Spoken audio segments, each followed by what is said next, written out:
whatever. Those guys are playing 6 a.m. Sunrise, the absolute peak of the festival. So everybody wants their psychedelics to coincide with that. So that's what my friends are doing. 5 of our group of 8. Myself and my friend Ali in the main area. I'm looking for her. And I go to the main stage trying to find her. And I do that thing you do. You're trying to find someone in the crowd. You went on FaceTime call. She says, I'm over here, where are you? I'm over here, where are you? Trying to find each other. And eventually I find her, but it's not because I spotted her in the crowd or she spotted me or someone pointed her out or, I just sensed her location. It's because 6:30 rolls around and the rockets begin. And rockets are not abnormal. We have rockets quite often in Israel. My first time with rockets was back in April. I was on the beach. Rockets were fired from Gaza, and I'm already standing up, freaking out with my bags in hand, and I asked my friend Metan, where do we go? Where am I supposed to go? Where's the bunker? Where's the mamad? She says, wait a second. And we stop and we watch the rockets and get caught by the Iron Dome. And then she says, no, sit back down, we're fine. So that was my first experience with rockets in Israel. And this was not that. This was not one rocket. This was not 2 or 3.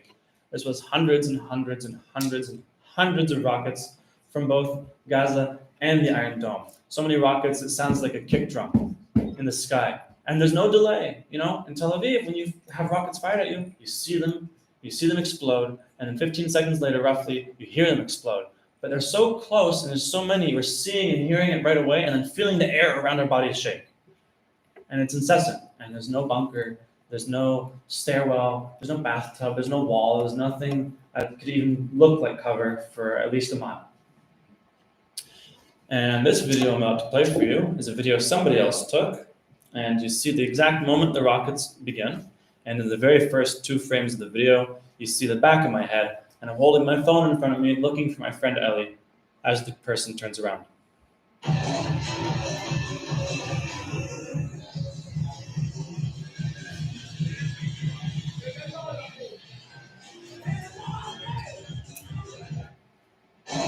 There's me. That's not a perspective you get a whole lot. It's the back of your own head. So I find my friend Ellie, and I see that the rockets start, and everyone eventually stops, the music stops, people start to split out, the crowd turns around, everyone starts making their way back to the camps. And I grab my friend Ellie by the shoulders and I think the party's over, we're done, we're going back to the camp area where all our friends are. And my friend Yael, she's on her phone reading the names of cities. Rishon LeZion, Sderot, Netivot, Ramat Gan, Petah Tikva, Tel Aviv, so on and so forth. The names of cities on her Red Alert app, where rockets are either striking or being intercepted.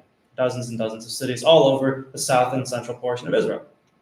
And the rockets have not stopped yet, and now it is 6:40 in the morning, 10 minutes later. And we're looking around, and people started to leave right away. First rockets come, people start to leave because they know the party's over. Those people got out, chick-chock, really fast. And then you look around, and you start seeing people still drinking or smoking or laughing and goofing off and having fun, being like, haha, Hamas, you missed us, that sort of thing.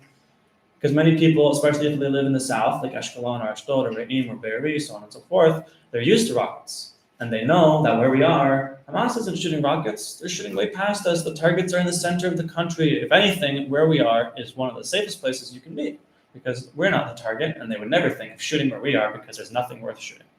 Very reasonable thing to think. It makes sense. And I wouldn't question that line of thinking. But I don't like rockets. No one does. I wanted to be out of there yesterday. 1 rocket or 100, it's no different to me.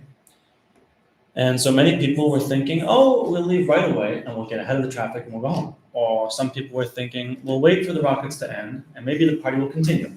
Other people were thinking, maybe the rockets will end and then people will leave and we'll wait for everyone to leave and then we'll leave after. A lot of those things are a mix of the 3, all of the above. That's what was going on. Me and my friends were discussing, do we stay, do we go, what's the plan? Because right now, everyone's uncertain, everyone's anxious, and no one's happy because the party's stopped and there's rockets. Which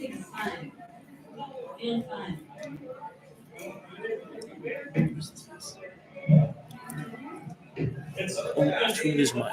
Whose is this? No.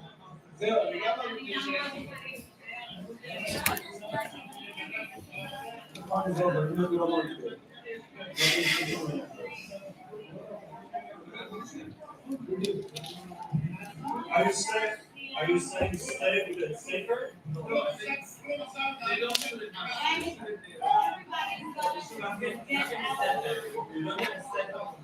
No, of course, of course.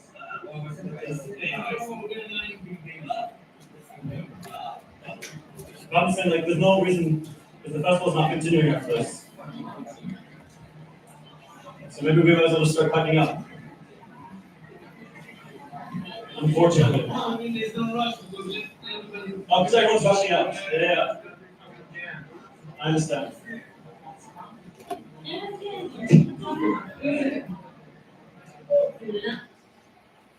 10 minutes, 15 minutes of discussion, no arguing, no one imposing themselves over the others, back and forth, very reasonable.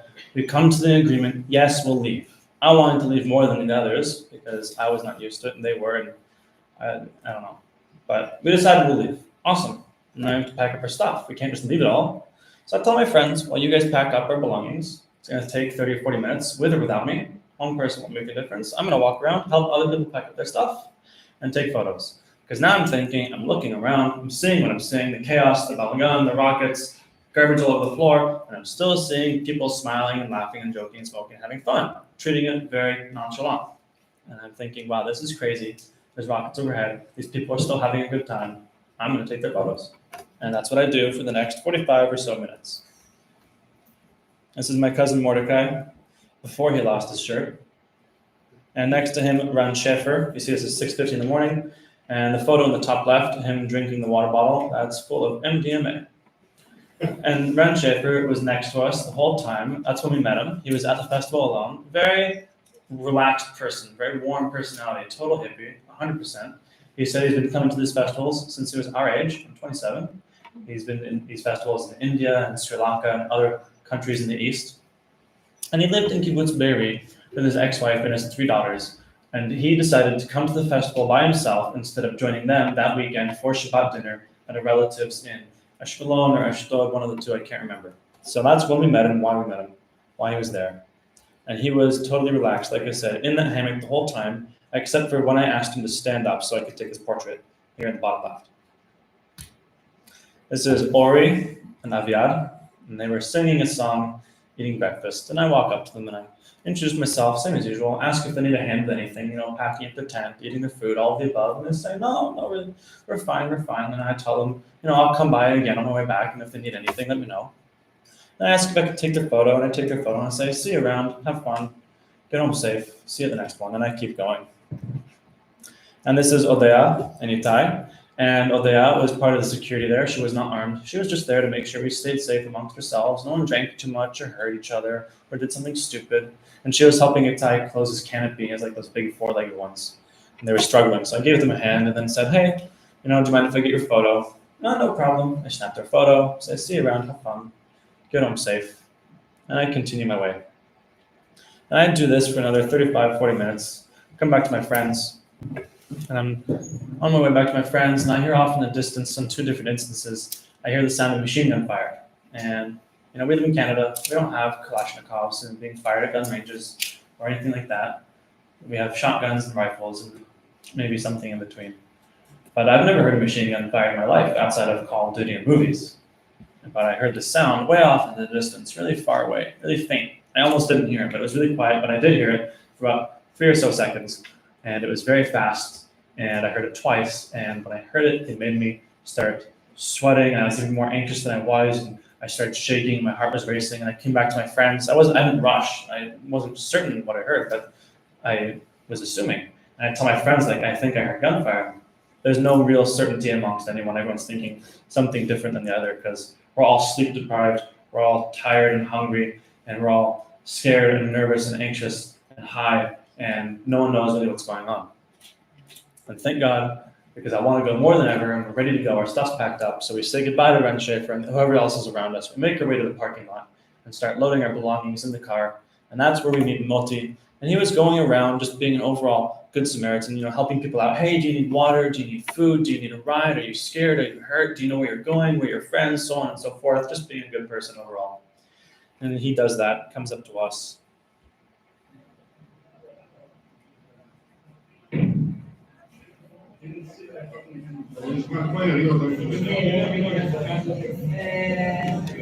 Shai, you're driving? I'm absolutely okay to drive. Good. You need water or something? We have water. Thank you very much.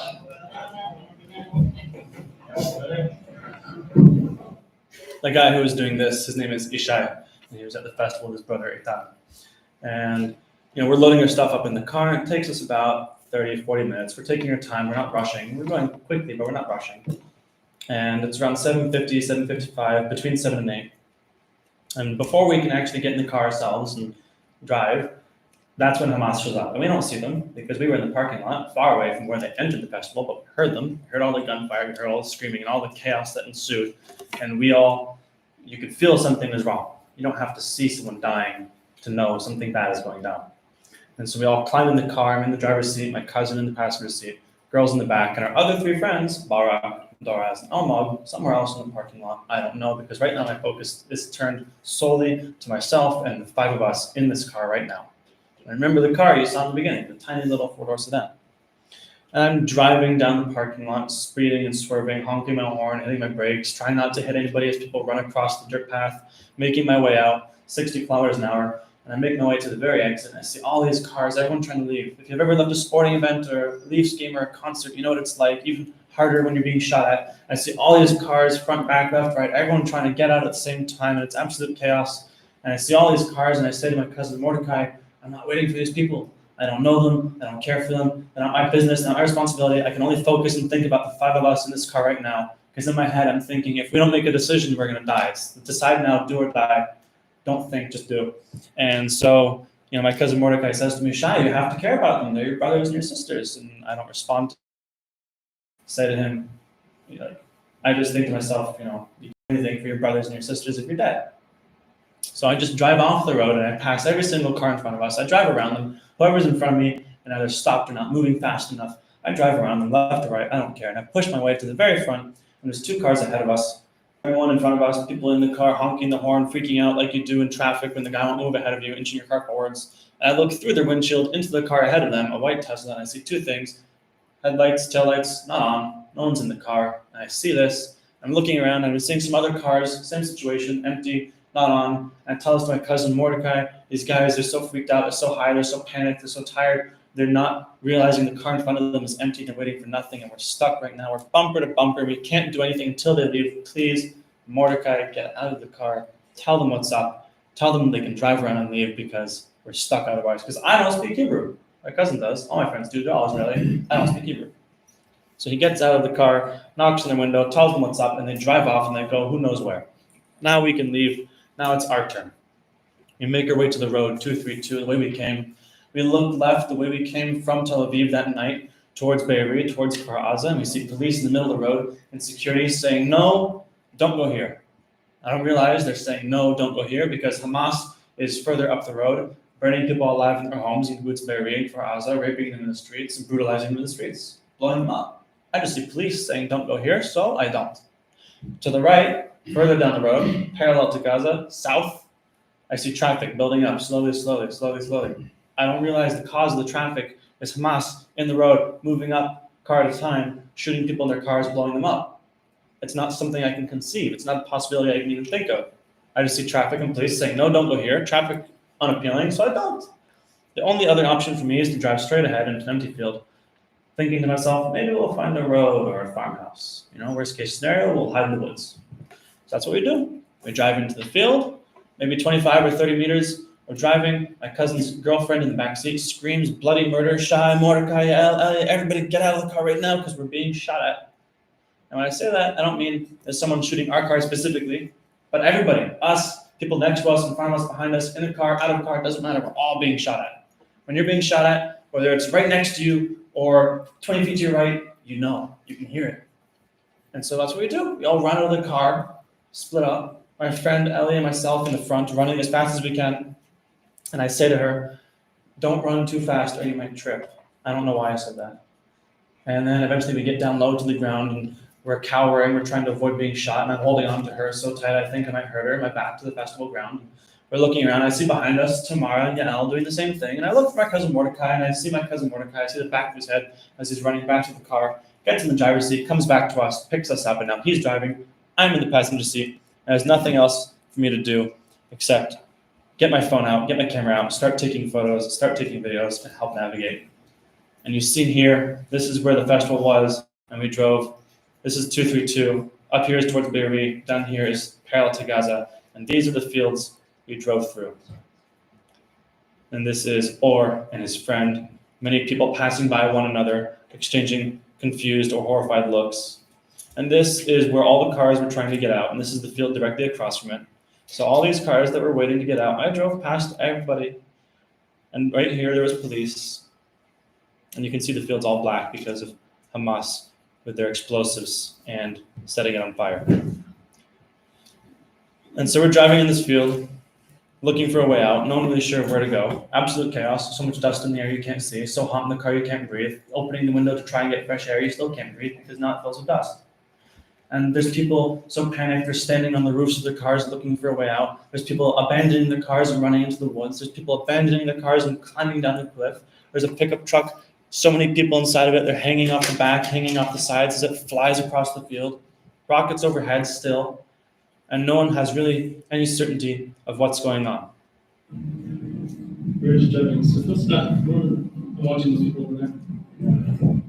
Yes, that is a road. Yeah, that's a lot.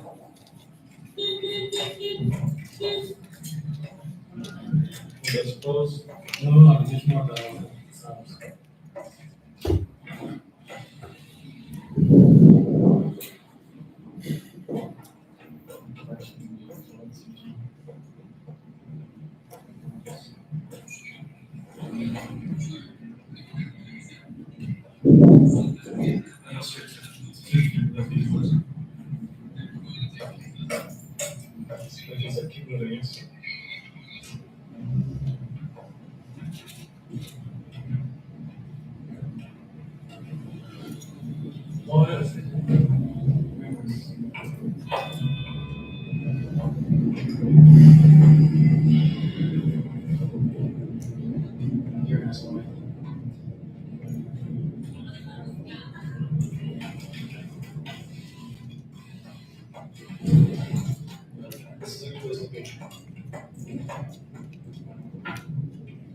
We're going to get down.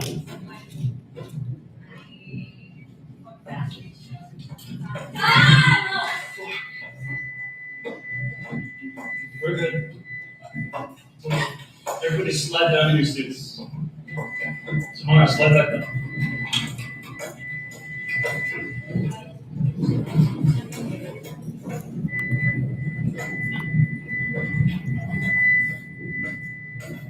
What's the border? Can you answer this? What's the nearest border that you're coming from? Right now we're going east. No. So I asked my cousin what's the nearest border they'd be coming from, really reiterating the fact that I had no idea where Gaza was. He doesn't respond to my question. Instead, he responds with, "Where's east?" And I think to myself, east? Okay, weird. East is straight ahead of us towards the sun. Why east? Why do you want to know where east is? And then he says to me, because west is towards Gaza, and that's when I first learned how close we were to the Gaza Strip. And we're driving through these fields, 2 cars ahead of us, driving down, eventually making it to a gravel road that leads away from the fields, still east. And we're driving along this road, and we pass 2 Thai workers on bicycles. We pass 2 men on motorbikes. We invite them all into our car, and they all ignore us. And we're driving along, and one of the cars pulls off to hide behind a warehouse. And us and the other car continue along the road, eventually making it to a main road. And both us and this other car turn right down this main road. And we both turn right. And then for whatever reason, as we're driving down this forested road, this other car turns around and they wait for us to do the same thing. My cousin begins to turn around. But then he stops his turn and continues the way we were going initially, because he realized that the direction they just decided to go is back west towards the festival ground, a way we don't want to go. So driving down this forested road, east, away from Gaza, passing checkpoints here and there, every so often, always asking us the same 2 questions. Are you Israeli? Where are you going? And then a bunch of conversation in Hebrew I don't understand. Eventually, we make it towards Netivot. This photo of rockets in the sky taken next to the city of Netivot, 9:39 in the morning. 9:39 in the morning. We approach this intersection. We're seeing cars that are abandoned, cars that are crashed, cars that are riddled with bullets. And further down in the intersection, we see several IDF vehicles crowded around one another, and off to the right, there's more civilian vehicles that are stopped. They're like pulled over, they're not abandoned. There's an ambulance workers crowded around someone on the ground. There's a reporter standing behind his van, talking to a camera sticking out of his trunk. And as we're approaching the city, parallel, we're not going into it, we're just driving by it, the sirens turn on. Okay? Rockets begin at 6:30. It's now almost 8:40 in the morning, and the sirens that are supposed to alert you of rockets are just turning on now.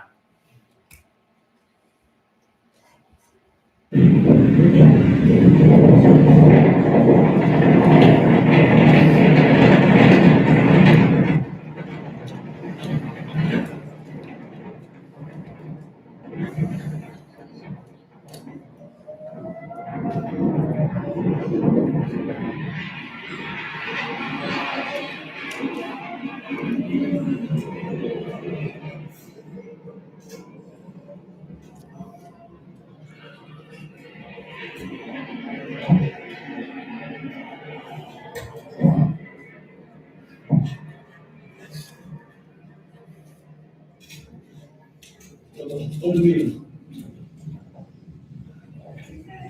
Yeah.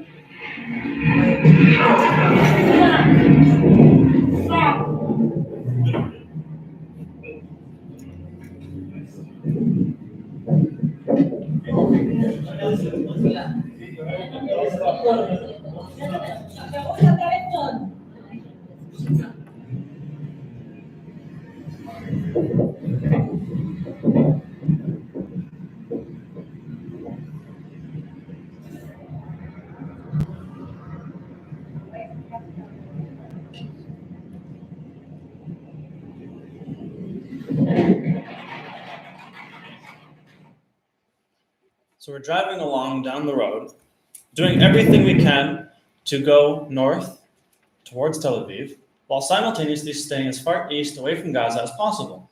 And we're driving down the highway, we come to a stretch of highway, and you see here, and there's two photos. There's one photo on the bottom left, you see 3 cars and 3 soldiers to the left. There's 1 car close to us and 2 in front of that car. In between the 2 frontmost cars, there's an officer face down on the ground dead. And I see this as we pull up. Other officers get out of their vehicles, and I took the photo of one of them. The officers then tell us that it's not safe in the area and we have to leave. They tell us that there's 3 terrorists hiding off in the bush, and they're looking for them and they don't know where they are. We tell them that we have to go through the area. From Re'im to Tel Aviv, there's not many roads. You can probably count them all on one hand. We tell them we're not going back, not after what we just saw. We escaped the festival, we were shot at, we saw bodies, cars loaded with bullets. We have to go this way, we live in Tel Aviv, please let us go. They say to us, again, it's not safe, back up, get out of the area. They think they know there's terrorists somewhere nearby. We back up, and my cousin yells at them in Hebrew, and eventually they let us go through. They allow us to drive past, but the whole time, passing everything that's going on, I'm thinking, wherever these guys are, they're gonna see us in our crappy little car, obviously not soldiers, and we're gonna be an easy target, they're gonna see us, and they're gonna kill us. And I think this for a good long while, until we're well clear of the area. And as we're driving along, we're seeing off to the left, off to the right, up ahead, big black pillars of smoke. You see now it's 8:40 in the morning. We're seeing big black pillars of smoke all around us. And I'm thinking, one of the first thoughts I have is, oh, rockets hit a building or they hit a gas station, something flammable, garbage. I can't even comprehend the reality that the fact that Hamas is burning people alive in their homes and brutalizing them and beheading them and dismembering them, tying people up in front of one another and torturing them. We just see black smoke and we think rockets is something. It's nothing. And we're driving along the highway. We're passing more cars that are abandoned or crashed, bodies in them or bodies around them, seeing more and more bodies. And we come to a group of cars stopped. We pass a few on the right and the left, 2 here, 1 here, bodies in them, bodies around them.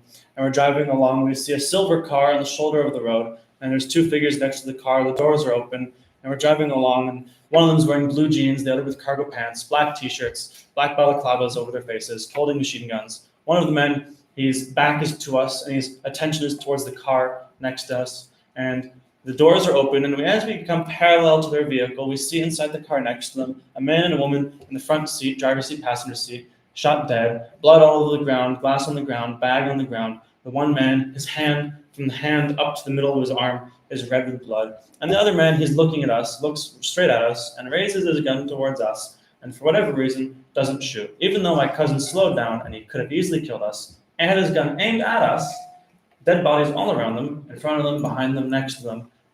Nothing. Maybe he had no bullets. Maybe he didn't see us well because the whole time I'm telling all my friends to keep their heads down.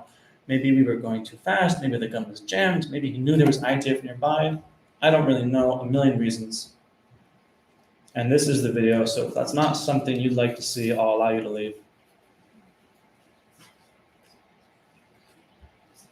Buddy, don't stop, don't stop, don't stop, don't stop. Buddy, don't stop. Stop. Get out of here. Down.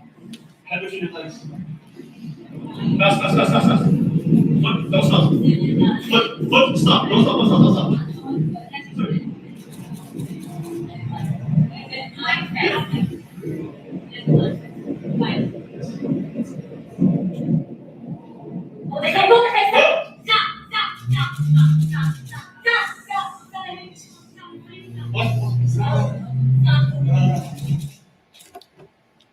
We got to my cousin's apartment in Tel Aviv at 9:45 in the morning, while many of my other friends were still running for their lives.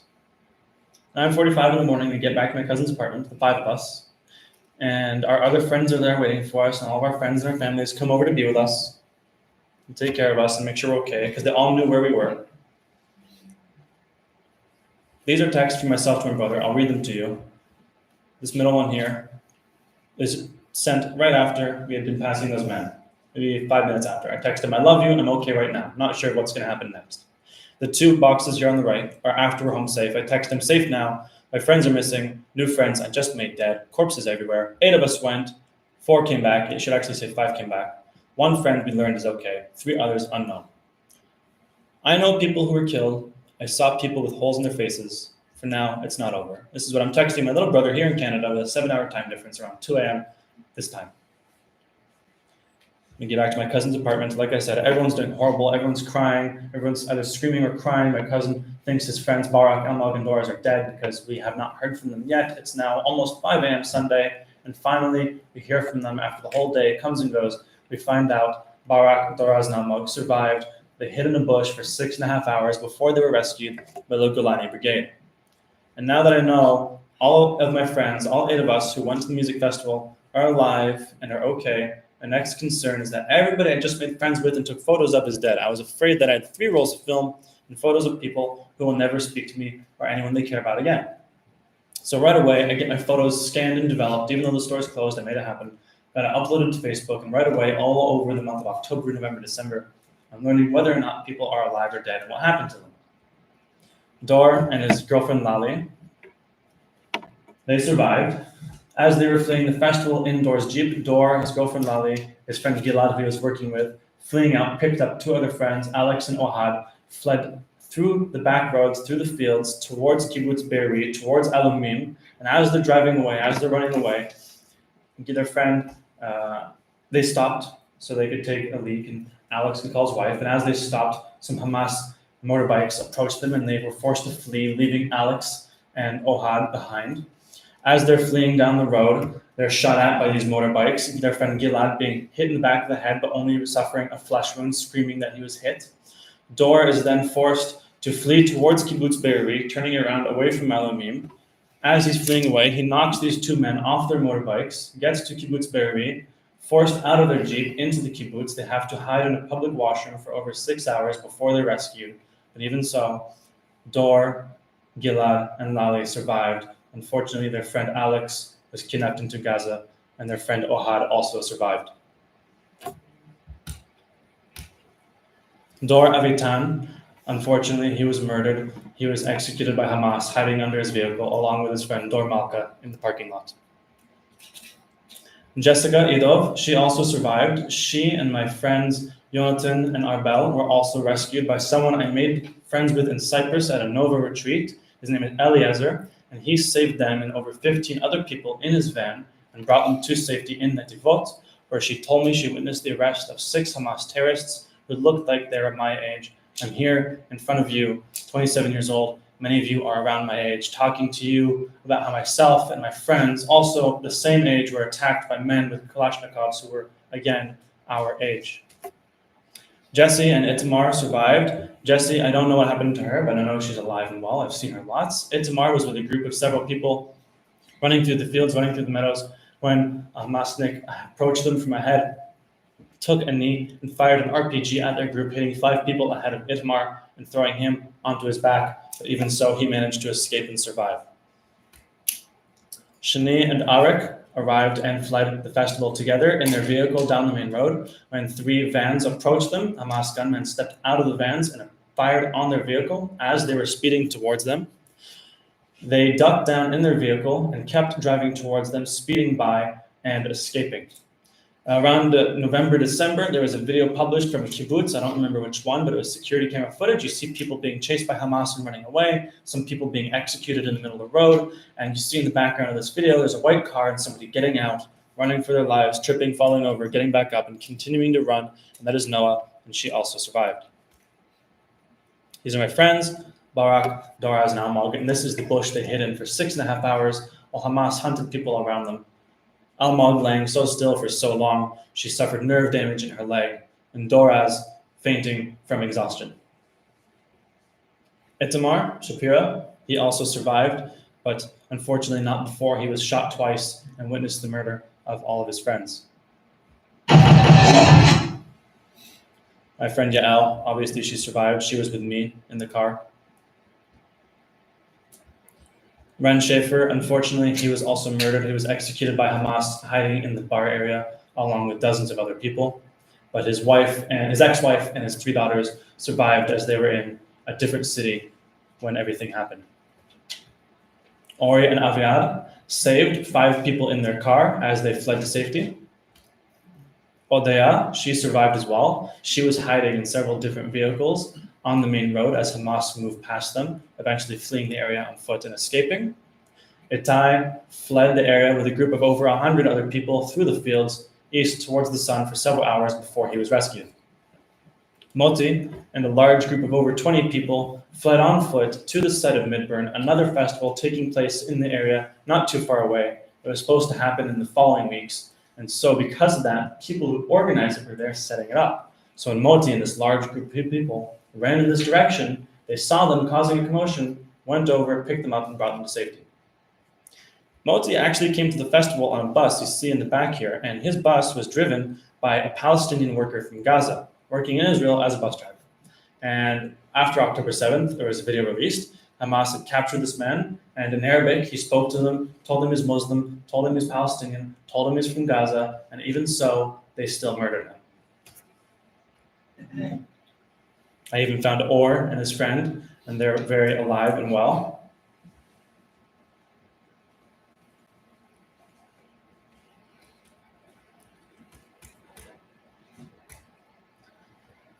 Of all the people that I made friends with and met and photographed at the Nova Festival, only Dor Avitan and Ren Schaefer were murdered. Everybody else that I met and interacted with were all alive, and they're all doing something. Eden, Idan, Jonathan, Arbel, Or, Aviad, Roy, Odeya, every single one of them from left to right, top to bottom, they're all alive and well, doing something. Dor, I actually was just with him 2 days ago in Texas. He's doing the exact same thing I'm doing. Idan and Aviad during Elohim. My friend Ellie, she's volunteering with kids who are displaced from the south, playing with them and braiding their hair. Other people are collecting donations and bringing them to the bases or displaced families.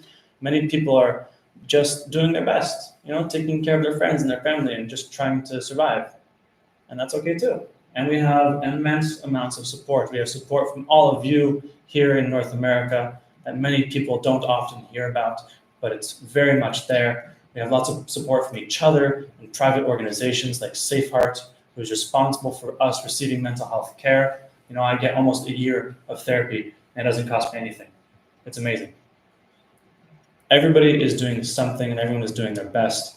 And every time I come to a community or a school, much like this one, I speak to a group like yourselves, whether it's 5 or 500 people, the fact that you're here and you sat through this incredibly long and exhausting and tiring thing that I've come to share with you. And I'm so sorry for that it's not under better circumstance, but I really appreciate it. I appreciate your time. I appreciate you being here. I appreciate you. And so to all my friends and family back home in Israel, thank you for coming. I'm Israel Chai.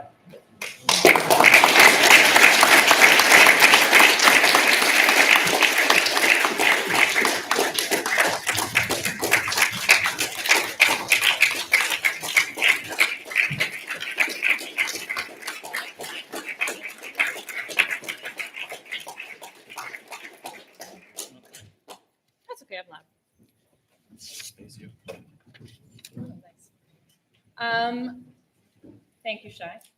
That was heart-wrenching, and we are always here for you. As you said, you always have North America on your side. I also wanted you to just look around briefly.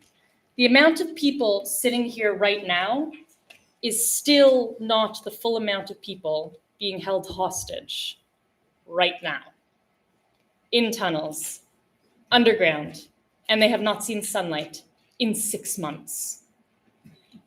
Not even the amount of people in this room. So the goal with this is not to depress you all. You have exams. That's not the goal. And we are going to be taking questions. I just wanted to give the opportunity for anyone who had to go for exams to go. I did also want to show a couple of brief things before that. First, we had somebody going around putting up posters for this event. And we're in North America. This is at 10:30. It was put up on University, right over here. And not even 10 minutes later, they're torn down. This is not an event displaying anything really towards the conflict. This is sharing a story. And that's unbelievable. That is completely unbelievable. The next thing I wanted to show was this study very quickly. So this was a Harvard poll. It was more recent. There was one actually taken almost a week after October 7th as well. Now this Harvard poll, it shows favor an unconditional ceasefire, that everyone leave everything in place. Everyone drop their weapons, leave the hostages where they are, drop everything. You have a higher percentage of people from the range of 18 to 24 who support this. And as you slowly move towards 65 plus, that number drops. Now look at not the opposite, but another version of this statement. A ceasefire should only happen after the release of all hostages and Hamas is removed from power. So this time, the 18-year-olds to 24 are a lot less, and the 65 plus are a lot more. So when you look at this, the youth don't realize that there was a ceasefire in place before this war happened. You're being educated, not you, I'm sure. I hope you're being educated. Most youth are being educated by TikTok, Snapchat, Instagram. They're not getting fact checks. Anybody can share their opinion on there. You're not going to media outlets that are checked, newspapers that are sourced. And if that had been done, I am sure this graph would be very different. So I ask you please to try and get people to look at proper media outlets and be careful. So thank you all for coming this evening. Again, we will take questions and keep it, we don't want statements. So if you have a question, those who have exams, feel free to leave whenever you'd like. Thank you.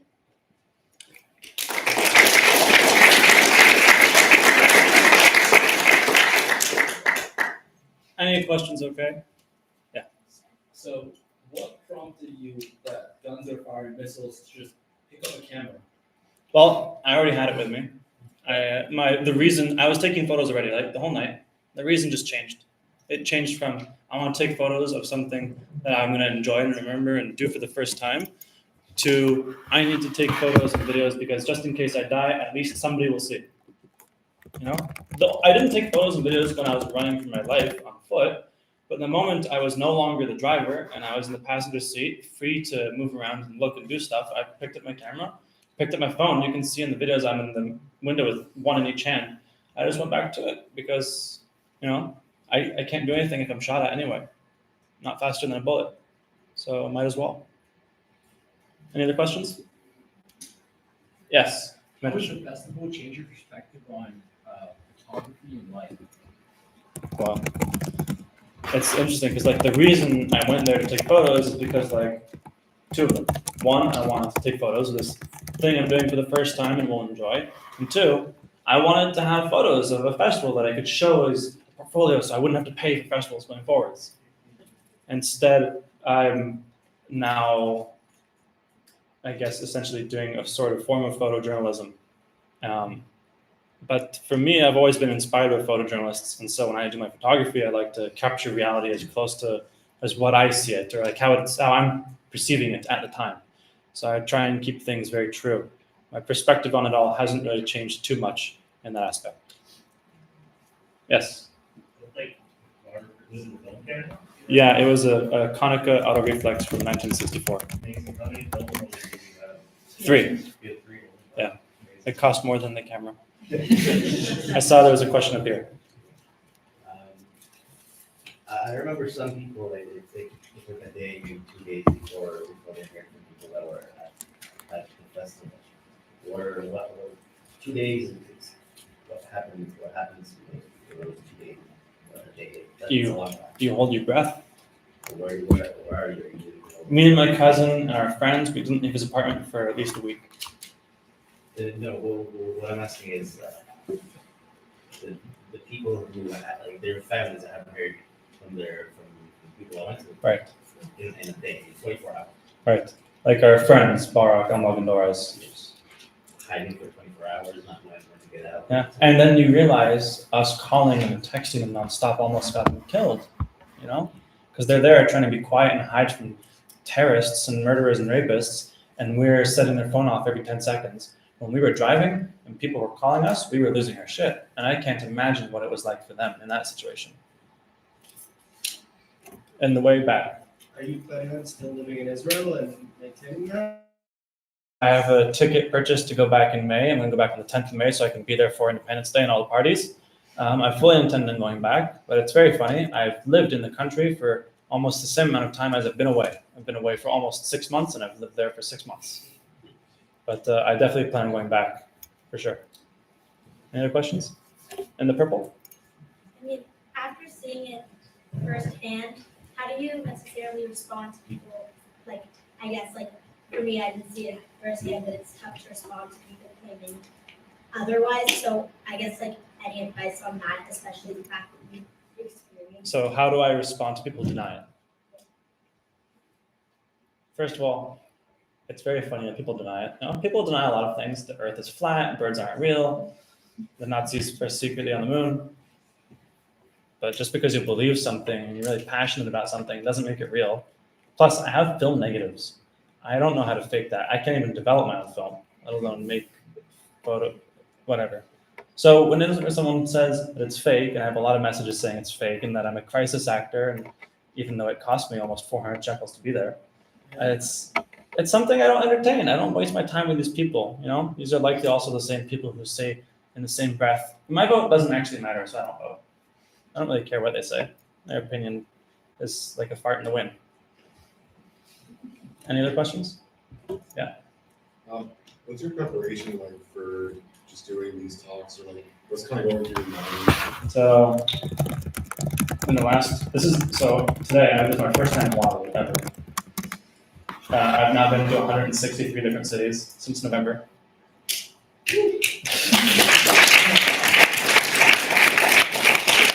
It's really exhausting. Like in the last 4 days, I was in Louisiana, New Orleans, Denver, Colorado, Austin, Texas, and Miami, Florida.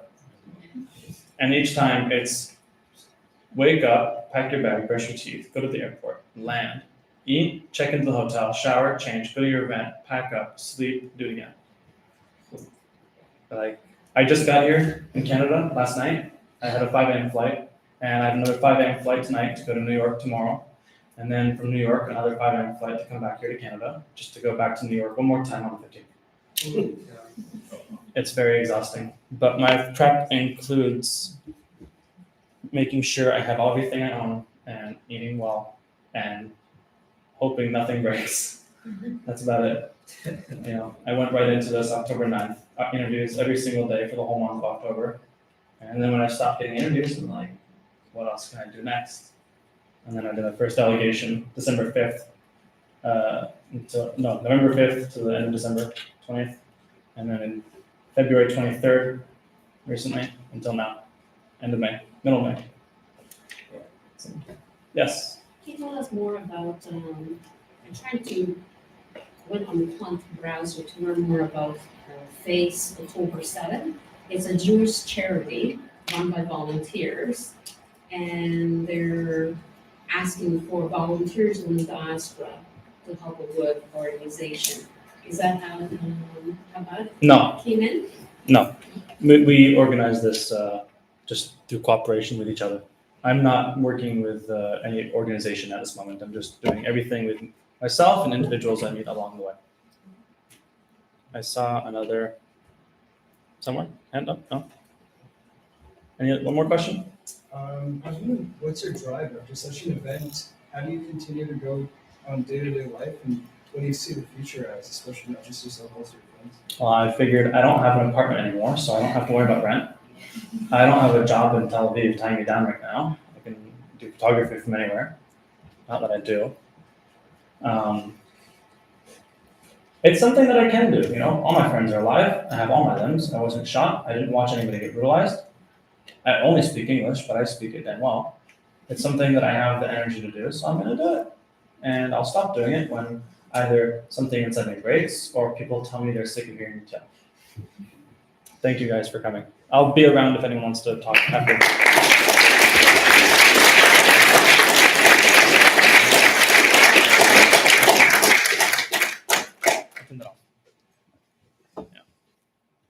You're loud enough. Ladies and gentlemen, Oh, I do you just have want a to question? mention, That's me. That's me. Oh, okay. I was When the writing emperor is questions. naked and nobody says anything, nothing will change. So everything you heard tonight is not just a story, and it's not here to depress you, like Noah said.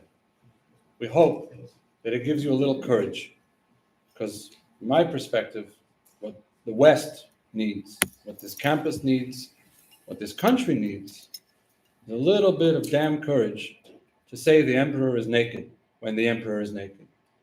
So I hope all of you will not be afraid anymore when a bully tries to cram lies down your throat, and you'll say, sorry, the emperor is naked.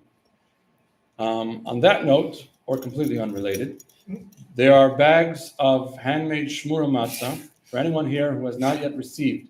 Passover is coming in 2 weeks. It's a holiday that celebrates the first time we escaped The first one. the first of many Jewish holidays celebrating Jewish survival The original. and our escape from people who tried to annihilate us and enslave us and break us. Matzah is the food of faith. Matzah is the food of healing. We can all use some healing and some faith. And handmade shmura matzah is the creme de la creme. And everyone should have some. So we have some for everyone to take home. If you haven't gotten yet, please make sure you take a package home. Thank you, our volunteers, for standing and packing all of those bags. And thank you, everybody, for being here and everyone who supported this. And especially, I want to thank the university for having some courage and not making a big fuss about what really shouldn't be a big fuss in the first place. Other entities, other organizations in this community and other communities find it very complicated. And it's a big fuss. We're not sure, and we have to consider. No. University of Waterloo, to their credit, in this case, made no fuss and was pretty quick and pretty smooth. So we're grateful to the leadership of the university, and we wish them all the best, and we wish everybody here all the best. God bless you all. Thank you. Laila Tov. Chag Sameach. Am Yisrael Chag.